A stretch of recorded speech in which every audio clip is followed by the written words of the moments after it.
And then also grabbing some feedback from yourselves as to what went really well with evidence collection this year, and what maybe you'd like to look at changing for next year.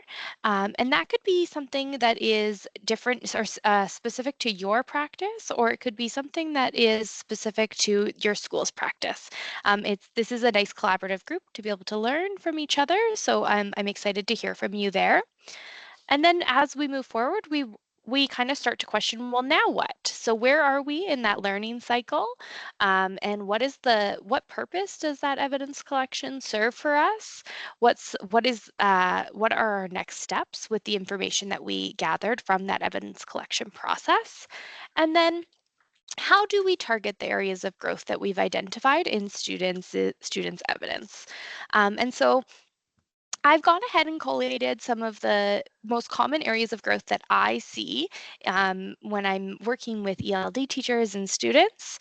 And so I've gone ahead and collated some really great strategies that can target those areas of growth. But I'm also excited to hear from you. What are some classroom strategies that you use to support these types of areas of growth?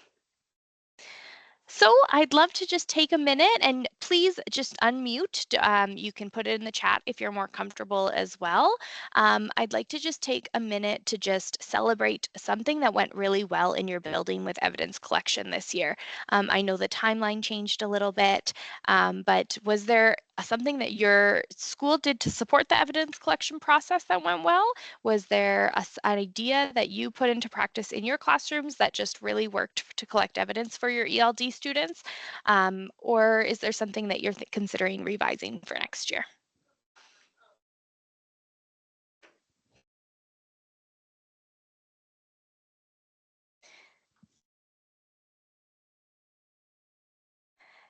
And if you're not comfortable chatting, I'm more than happy to see your answers in the chat as well.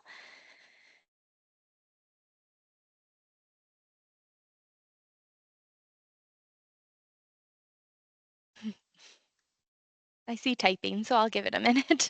Thanks, Danielle. Thanks, China.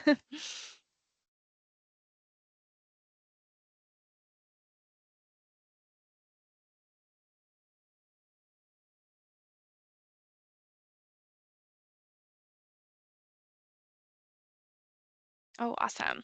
So I see at St. Gabe's in Chestermere, we let teachers know in November that we were collecting evidence. We got samples by the end of November, and then we had lots of time to review them. And then this made the DL aspect of looking over those samples on EdForms a little bit easier.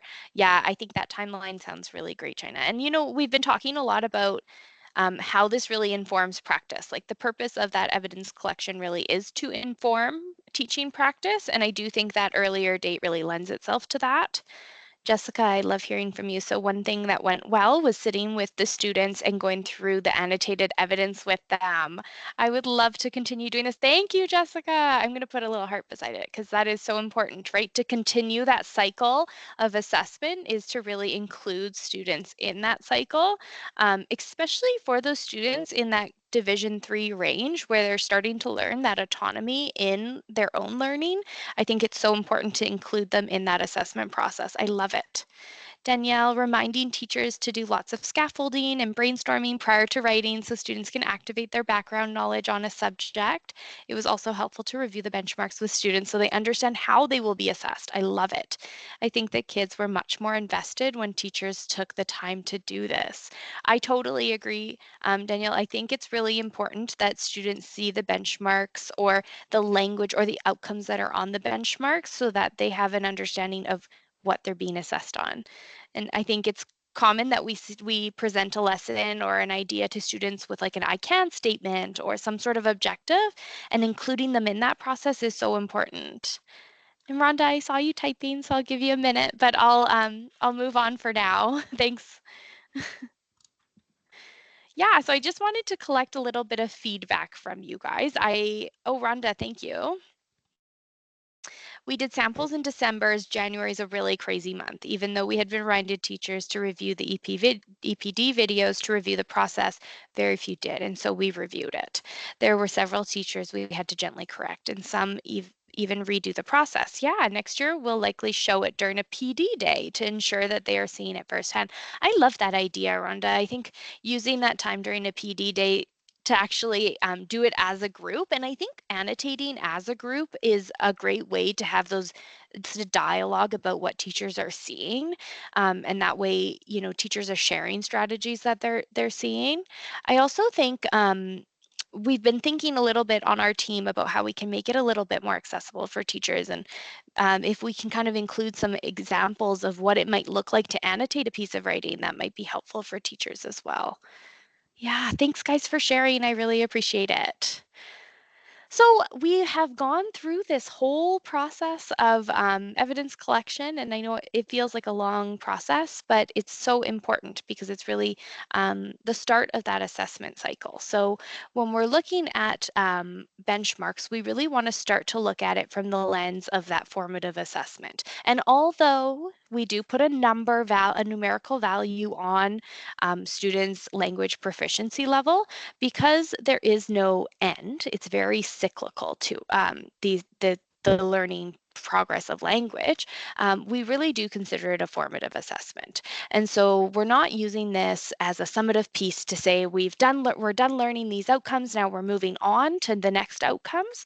We're using this to inform and provide feedback to both teachers of what was done well in their classrooms, but also provides feedbacks to students.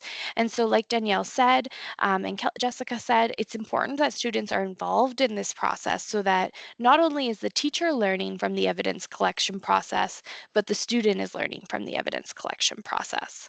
And so we know that this really occurs during the learning cycle, and we need to be able to provide students with the feedback based on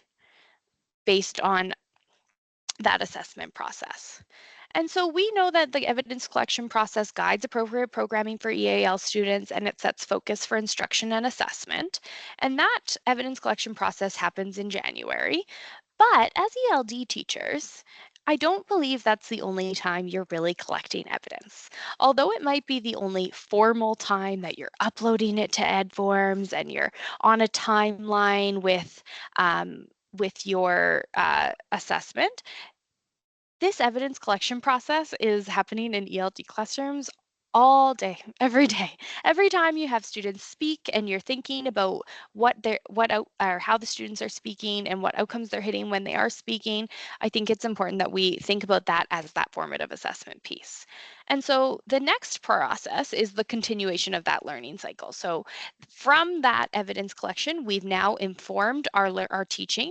We've revised and maybe reinforced certain skills in our teaching. And so then we're going to come back around the circle to evaluate student learning. And with that, embedded in that, we update benchmarks and we inform a progress report mark or inform some sort of feedback for students, depending what your ELD situation looks like. I thought this quote by Connie Moss was really applicable to where students can be in the learning cycle. And so when I'm looking at the assessment process, I'm thinking about three key pieces.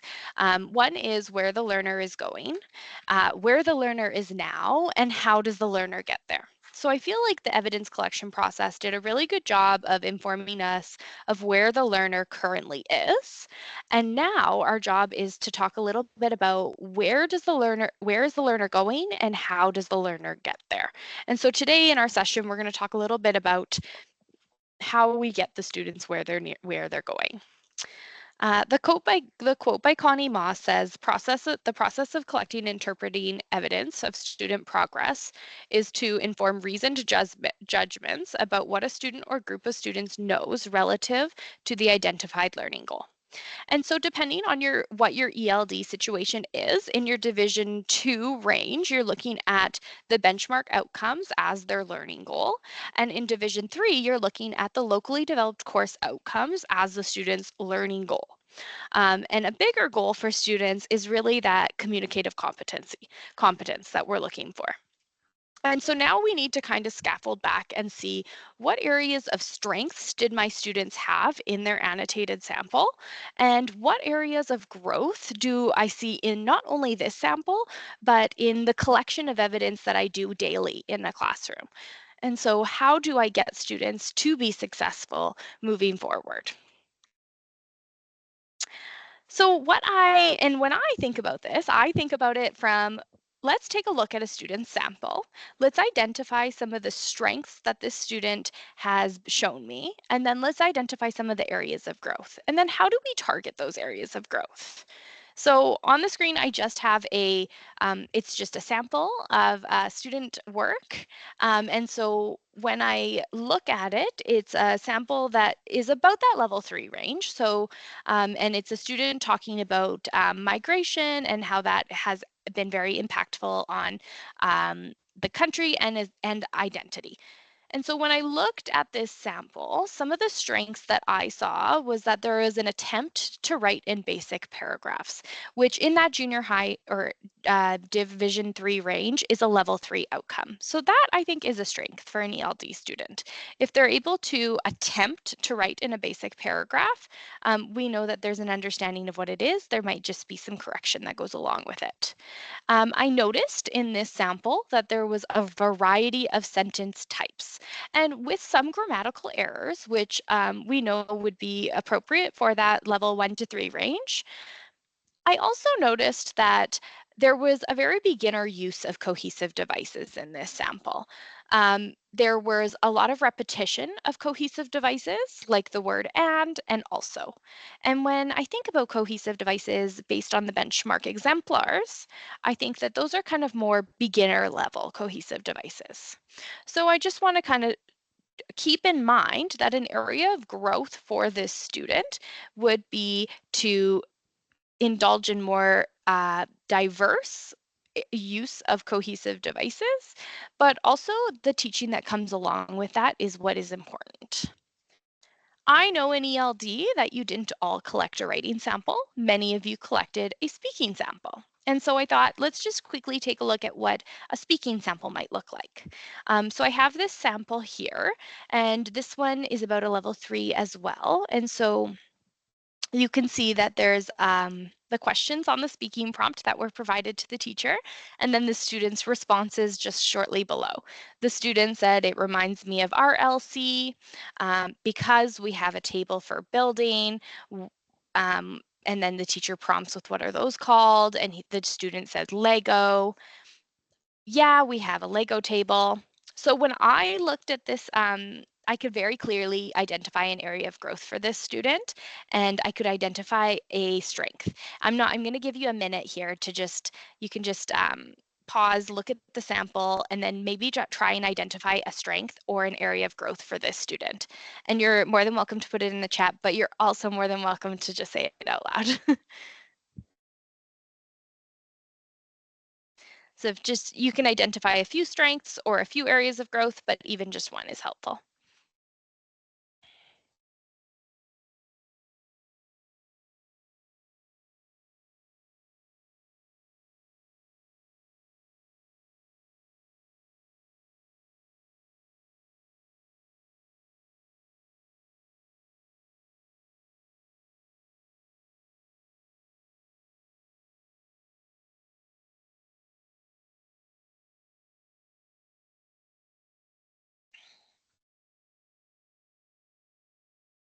I'll give you a minute. I see people typing, so I don't want to rush you guys.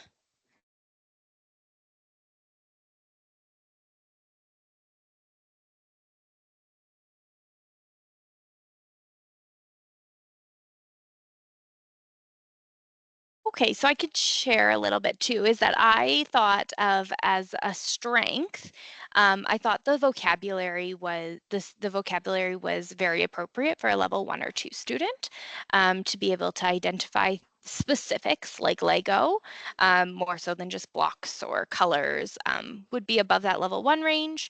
And I think an area of growth would be the sentence structure. So you can see that without a specific prompt to speak in a compound or even a detailed sentence, um, the student didn't naturally do that.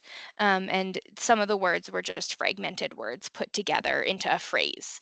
So that tells me that an area of growth would be that sentence structure for students in speaking specifically.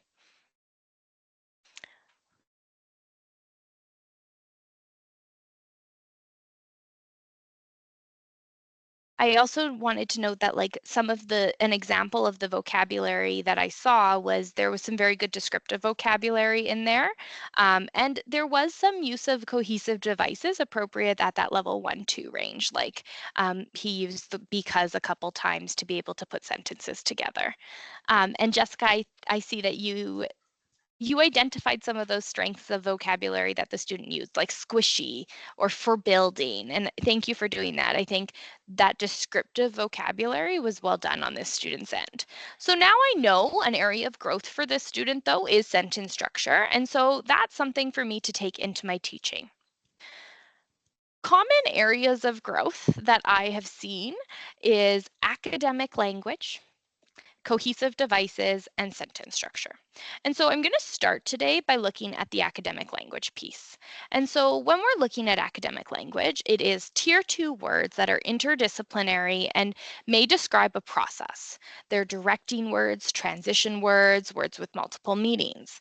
And some of the words that we use or we think of when we're talking about academic words are analyze, compare, summarize, evaluate, solve, compare, contrast.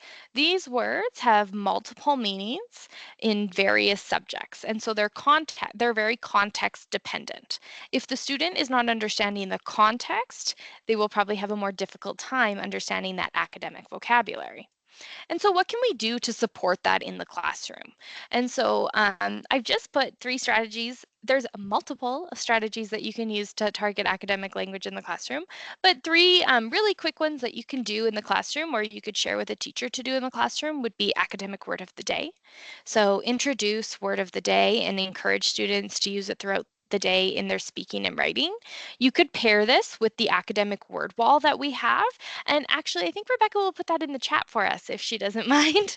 We have a link to an academic word wall. It's really great if you choose, say, 10, put them above your board, and you just cycle through those. You could do word of the week, you could do word of the day. The cards have the definition of the academic word on it as well as an image. Thanks, Rebecca.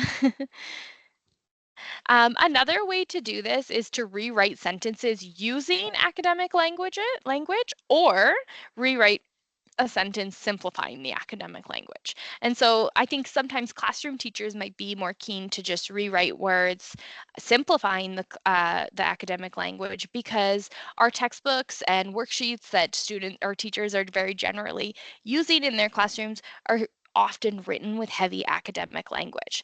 And so if you can have a teacher just simply reword or have the students reword the heavily academic questions written into these worksheets and textbooks, then you're at least students are putting a synonym together. So they're putting the more simplified version of the word together with the academic word.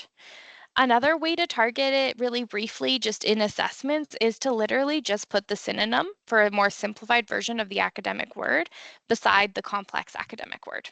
So students can attribute those 2 words to each other. You can provide leveled word banks. And so a word bank is an awesome support for students. But if you just identify words that would be considered an academic word and then maybe model using 1 or 2 of them before providing a writing sample to students, at least students would understand at that point, like Danielle said, you would have gone through the benchmarks with them. They would have seen that academic language is an expectation of them. And then they would see what an academic word would be and how an example of how to use one in their writing. And so I'm just gonna, my slides are a little out of order here, so I'm just gonna go back. Oh, sorry guys. I'm just gonna go back here. Am I sharing?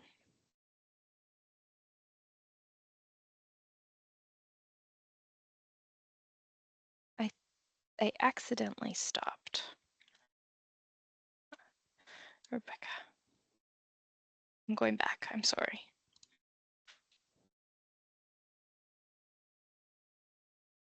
Okay, sorry, I'm sorry.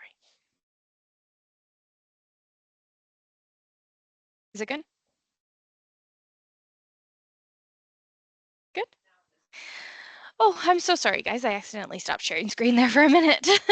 But another area of growth that I noticed, especially for level 1, 2 students, is that compound sentences. And we see this in writing, but we also hear it in speech. Um, I don't know if it's the most natural for students to be speaking in more compound, complex sentences. I think that students generally start with those 1 or 2 word utterances, and then in their social daily life language, those phrases really get used the most, and students often aren't prompted to use that compound sentence. And so, a really great way to have students purposefully using compound sentences is role playing. And the first few times in a classroom, it might be beneficial to almost just be doing like a reader's theater where students are provided the role playing script.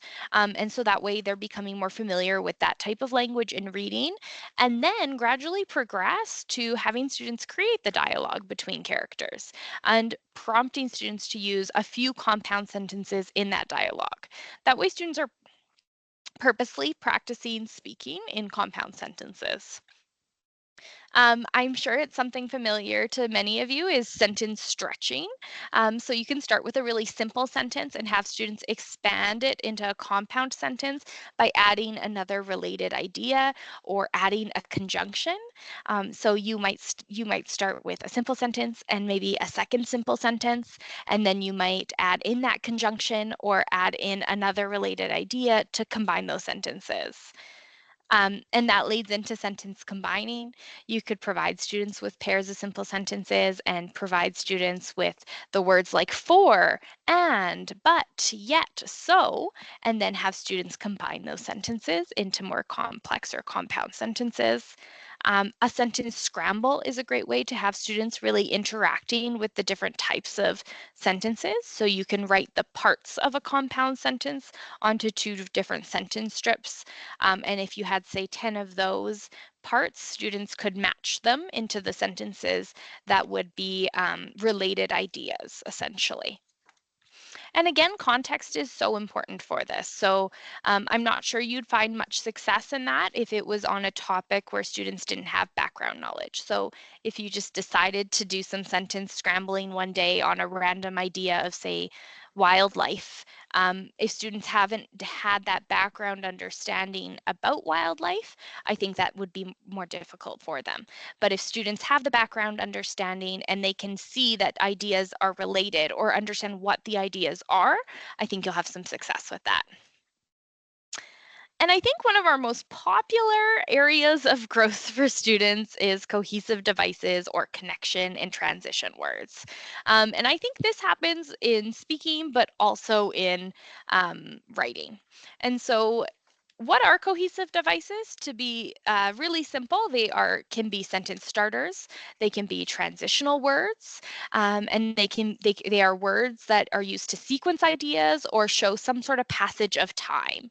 So on the screen you can see that there's words like in addition to, or also, or consequently, and first, next, meanwhile, after. And so the funny thing about cohesive devices is they are not a mandatory, they're not like needed in writing. So you can write a piece of writing that will make perfect sense without cohesive devices. And so you'll notice on the screen right now, I've written a little passage about technology, and I did not use cohesive devices. And so it reads like, technology has changed the way we live a lot in recent years. Everyone uses smartphones now, and that's changed how we talk to each other. You can call or text, and there's social media too. More people can work from home, which is different than how things used to be. Things like artificial intelligence are making big changes in areas like healthcare and finance. The internet makes information easy to find. Technology has a big impact on our lives, and it keeps getting bigger. I saw one cohesive device in there. It makes perfect sense, but cohesive devices tend to make writing clearer.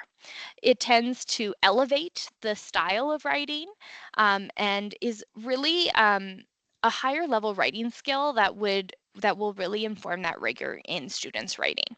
So if I did add cohesive devices, my passage could read, technology has changed the way we live a lot in recent years. For example, everyone uses smartphones now, and that's changed how we talk to each other. You can call and text, and there's social media too. Also, more people can work from home, which is different than how things used to be. Besides, things like artificial intelligence are making big changes in areas like healthcare and finance. So you can see that the addition of cohesive devices increases the clarity of the writing, it increases the readability of the writing for the reader as well, and it strengthens the persuasion. So it provides evidence for the piece of writing. And so that's why it's important that we really encourage students to be using cohesive devices, not only in their writing, but also in their speaking. We know that, especially as professionals, we'd probably do more speaking than writing. And so the use of cohesive devices like for example or besides or plus really does enhance the way that a person listens to us. It enhances the way that a person is able to create flow and clarity in a conversation, which are important skills for students as they move into more academic settings. um, some ways to teach cohesive devices, because it's something that is seems to be a little bit of a difficult task. It's an addition to what we're already doing. We're teaching kids to write, but then we also have to teach those cohesive devices. Um, we can do something like a cohesive device hunt. So you can provide students with a piece of text. It could be just that technology piece that I had on the screen earlier. It could be a short paragraph from a textbook. And then you can just have students identify cohesive devices within the text, almost like a scavenger hunt within the textbook. And so say you provided a list of cohesive devices, which I'll provide for you very soon here in the next couple slides. And you said to students, can you just highlight in yellow the cohesive devices that create a connection? And you'd have to teach what that does, and you'd have to go through somewhat examples of what those look like first. But you could also say to students, can you highlight in green some cohesive devices or connection words that show a passage of time? And so providing examples of what that are and what those are, and students will then go highlight. Teachers teach very routine. And so if you have some sort of structure or routine in your class, you could easily just point out the sequence of time or the structure or the routine and have students add time markers to that conversation. And so it could be as simple as going through your visual schedule on your whiteboard or the sequence of activities you plan to do in that day with teachers or with students and say, first we're going to do this, next we're going to do that. What word comes next? It could be last or it could be third. And so just building it into your daily conversation and then building it into writing is a great way to just highlight that connection or time passage words. Connecting sentences. So you could have students prepare a set of cards with various cohesive devices on it, and you could provide the list of those words to students. And then you could provide a set of disconnected or related sentences, or students could do that. And then students could group those into paragraphs using the cohesive devices. So again, that context is important, that the sentences are related and they're built on some sort of background knowledge, and students have the background knowledge to be able to form that paragraph by connecting sentences using cohesive devices. And then also the problem solving piece. So you could have students speak out loud to partners about the steps that they solve to follow or to solve a problem. This works really great in a math classroom, or if you're familiar with Joe Buller's math talks, students really walk through in dialogue, how they came to the answer. And so in her math talks, it's very much based on the idea of like, the answer is great, but tell me how you got to the answer. And naturally, students will say next and last and meanwhile in addition, or you could teach them to say those words. And so I wanted to share this resource that our team developed just recently with you. It's on our ELD collaborative Padlet, but also Rebecca put the link in the chat. Thanks, Rebecca. And so what it is on the left side, you'll see a cohesive device poster. And this is the student page. So it's up to you how you'd want to work this in your classroom. In my head, I saw it as a poster on the wall. But then in conversation with Rebecca, I was saying, oh, maybe it's a great foldable for students to have, or maybe it goes kind of into one of your language menus that you provide for students, or maybe each student just has one in their binder. And so what it has is it's a list of cohesive devices that would commonly be used by students in writing. And so there's different sections for adding or emphasizing or giving an example or clarifying. And then on the right side of the screen, you'll see that there's an accompanying teacher page. And so what I've done, or what we've done, is we have underlined cohesive devices that we would consider to be a beginner level. And those would be used by students, say level 1 or 2. And then we've bolded cohesive devices that we would consider to be intermediate, that level 3 or 4. And then we have italicized the cohesive devices that would be considered more of an advanced level cohesive device that we want students to be using in their writing. And so uh, offside and off topic, but when we're talking about those level 5 students in your school and how they're almost ready to kind of have that code taken off and be demitted from the EAL benchmarks, we want students to be using this type of academic language. And if not, we want to explicitly teach that type of academic language. Something important to think about is these aren't necessarily need to be taught in sequence. So it doesn't necessarily, or will a student use them in sequence? It doesn't necessarily mean that a student will use and before while.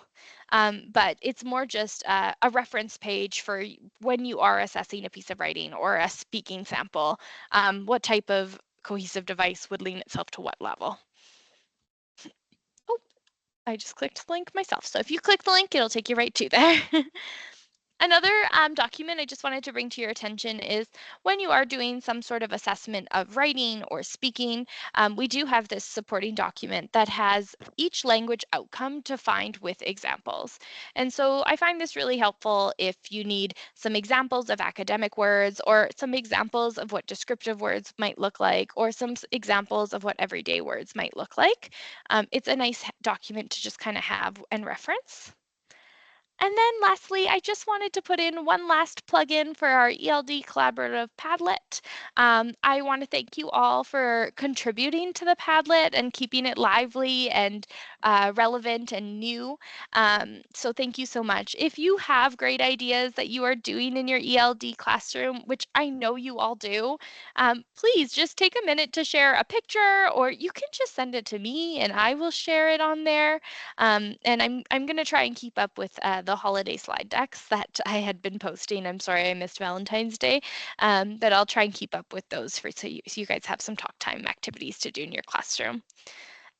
Thanks, Jessica. I know your context cards are so great. So I know it's been busy with convention, and don't rush and don't worry about it. But if you get time, I'm sure everyone would love to see them.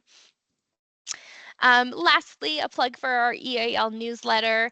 It comes once a month to your inbox. We won't bombard you with much, but we generally will feature some strategies, some really great books that you might want to use in your ELD classrooms. And then we like to highlight a country where we see an increased pattern of immigration from. So just with some background knowledge and information. Yeah, so thank you so much, you guys, for joining me. I hope you guys get to drive home before the sun sets here. I'm always looking forward to chatting with you, so please give me a call anytime.